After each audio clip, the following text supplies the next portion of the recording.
What's up, guys, and welcome back to the infamous project. It is a balmy, cool evening here in Texas, and I don't understand what's going on because last night I was outside in the screened-in porch watching TV in shorts and a t-shirt. Tonight, I don't even want to be outside. So luckily, the shop is really well insulated. There is heat if I wanted to turn it on, but I think it's just going to be for tonight. But we're not here to talk about the weather. Instead, we're here to talk about a car that isn't in the shop right now. It is a Foxbody. And what is the importance of the Foxbody style, body type that I want to talk about today?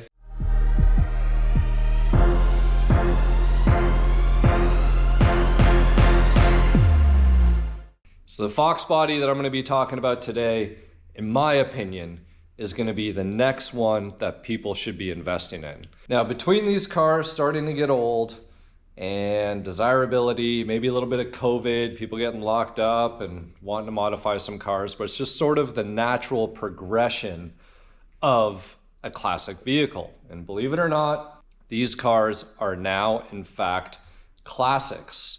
So you can see there's a couple notchbacks in here, and they've kind of run their course. They're going to continue to do what notchbacks have been doing. And it's funny, right, that the least desirable Fox back in the day when they were introduced is now the one that's been bringing the most money. Now, aside from your 1993 Cobras, now a Cobra is a Cobra, and it's always going to be a Cobra, and it's the last year of the Foxbody and the only year that they were made, and there was only 3 colors, and they came with their fancy Cobra kit and their wheels and everything else. So needless to say, a Cobra will always be a Cobra. Then you got your specialty cars. You got your Saleens, you got your DECH cars, and then moving on into rare cars, which rare and desirable versus rare just for the sake of rare are sort of 2 different things in my opinion. So getting into a lot of 4eyes, we have rarity, right? So notches in a 4eye, you have T-tops in a 4eye, you have the pace car, which amazingly enough, the pace cars have always been decently priced.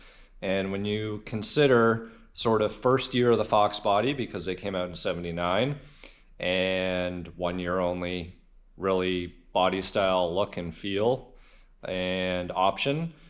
So why wouldn't the pace car be worth as much as 93 Cobra? Always a question that I've had in my mind.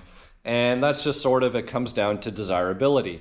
You know, you get some of these cars that have really weird colors. Take my 4eye, my 86 notch 4eye, for example. That car was what I like to call a goat shit brown on tan interior. And you might say, oh man, that's super rare. Yeah, that's rare, but like, who wants a brown on tan car? I get it, chocolate fox, some people like that stuff, but when we're talking about resale is what drives the market price of these cars. The supply and the demand drives the retail price of these cars. So even speaking about the 1993 limited chrome yellow cars, they don't necessarily pull very good money. And it's not because they're convertible, it's actually because they're yellow. Not everybody wants a yellow Mustang. We're not here to talk about convertibles today. I do think they're up and coming. And what I'm going to talk about today is actually going to be the gateway into convertibles. And I'm going to tell you guys exactly what I mean by that here in a few minutes. So what car is next? It's not going to be an LX hatch. I'm going to tell you guys straight up right now, an LX hatch 87 through 93 is going to be the least desirable car out of all the Foxbodies in my opinion. And I'm sorry if you own a hatchback, this isn't to try and say your car isn't nice or it isn't worth money. It is. To me, I just have it on the lower bracket of things. So if it's not a convertible, if it's not a 4eye or some rare color, it's not a specialty car because, well, those are special, Cobras are special, all of those things are special. So what is it? You can mark my words, use this video as a stamp. the car, the Fox that everybody should be looking at and trying to get their hands on now is an 87 through 93 GT. That's it. Plain and simple, GT. And funny enough, there isn't a GT in this shop right now. The only GT I have is actually outside. And actually, you know what? We can go out there. So let's have a look at an Aero Car GT. I'm not gonna be outside long because it's cold out there and it's getting colder and colder by the minute.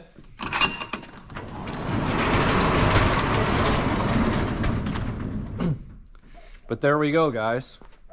In all a GT's glory. This thing is beat.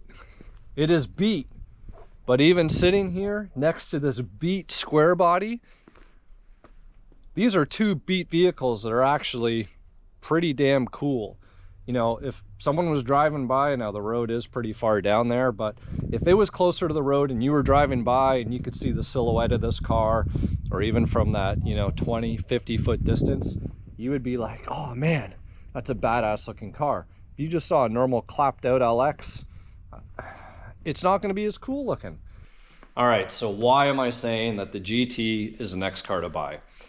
It's the next car to buy because it's a GT.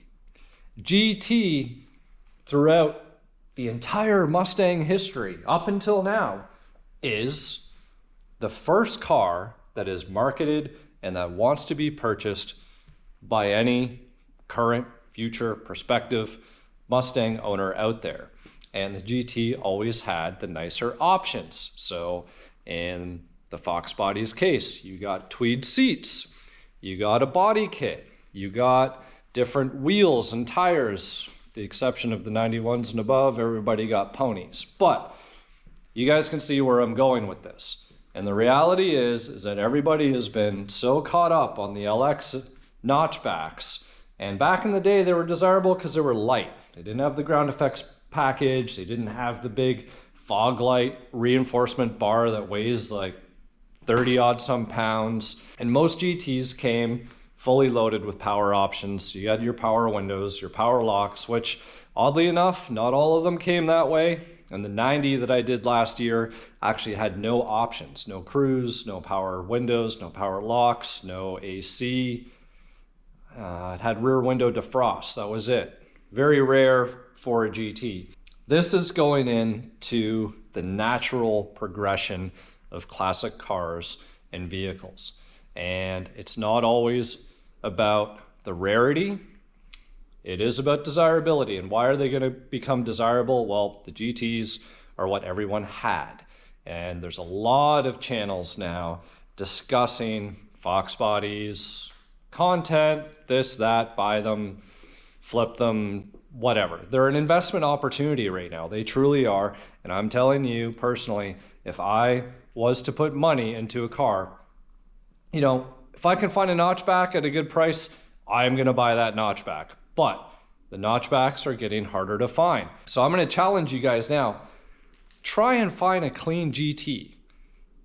They're really difficult to find. The GTs were the cars that everybody wanted back in the day. It was the picture of the Foxbody, and those fog lights just looked so menacing. And for anybody who did that fog light switch mod, so you could run your parking lights with your fog lights, which I like to call mean lights, it just looked badass. So I've always liked a GT, and I think a lot of us out there all like GTs. Just we've been caught up in this coupe game, in this specialty car game. So we've been caught in this hype and in this game of which Foxbodies are worth the most and what are the most desirable. The GTs are creeping up in price, and well, I'm telling you, you're going to have challenges if you want to find a really clean GT.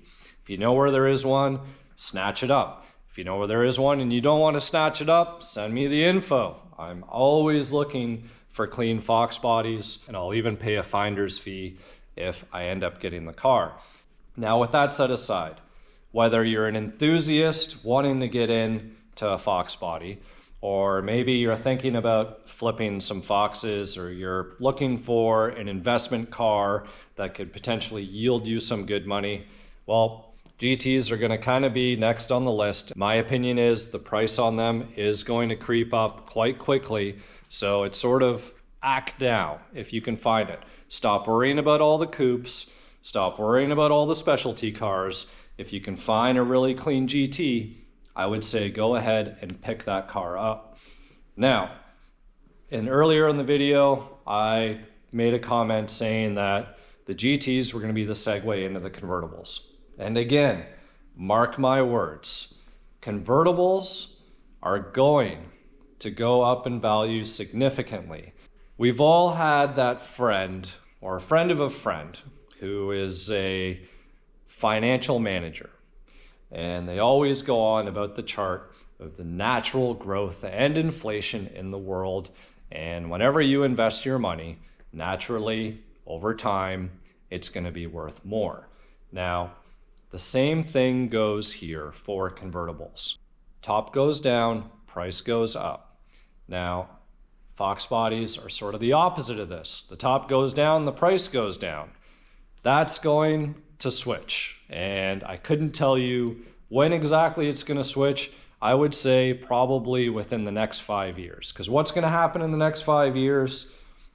The market of Fox bodies is going to be extremely competitive. If we think it's competitive now, it's going to be 20 times more competitive, if not more. Just think about all of the features that we saw Fox bodies in.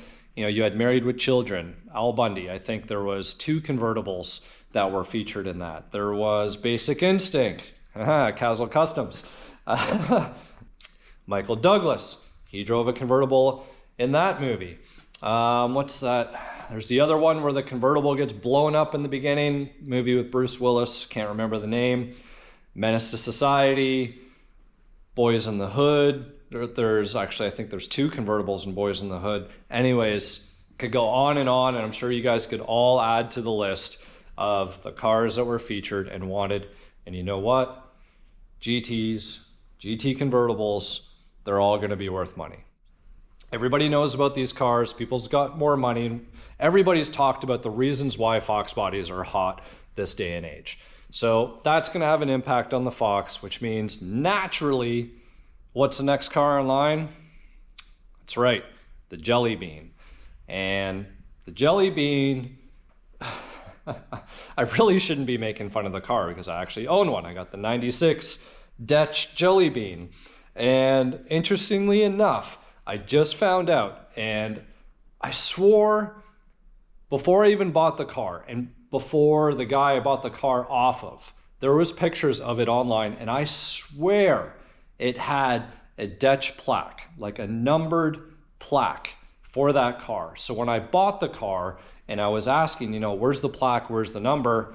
I was told, well, the car's not numbered. It's just a DECH built car. It was documented, but it was never numbered. Well, I actually found out last night that that car actually was numbered, and the original owner who owned it kept the plaque. So I am now on a mission to get the plaque for that car. And same iterations, guys. What are going to be worth money on the SM95s? The Cobras, your specialty cars, your rare and desirable SM95 cars. You guys can understand where I'm going now with this video, my logic and train of thought. And it's not rocket science, guys. This is just sort of the natural evolution of a classic car. And I think I'm going to wrap up this video now and shared my thoughts with you guys, and knowing that GTs, and like, look at how nice this GT convertible looks. Don't be upset if you feel like you've missed out on the coupe game. Coupes aren't everything. They are nice, and I've always liked the look of them. I've liked the look of them more with the DECH skirts than, you know, just in plain clothes. You know, a normal LX hatchback is a little bit too bare bone skeleton looking for me, and I think for a lot of other people as well. But there you guys have it. I haven't touched on T-tops. It's another discussion. That is why I jumped at the opportunity to get my 88 T-top. earlier this year, if you guys have seen that video, and that car needs a lot. But GT, original T-top, 88, last year of the T-roof made. It actually had the convertible doors on it as opposed to the traditional style doors you would see on the stock Vert here. But there you go, guys. GTs, go out, find them, get them if you want to invest. So thank you guys for joining me here on this cool Saturday night. Your support is always appreciated. Until next time, we'll see you then.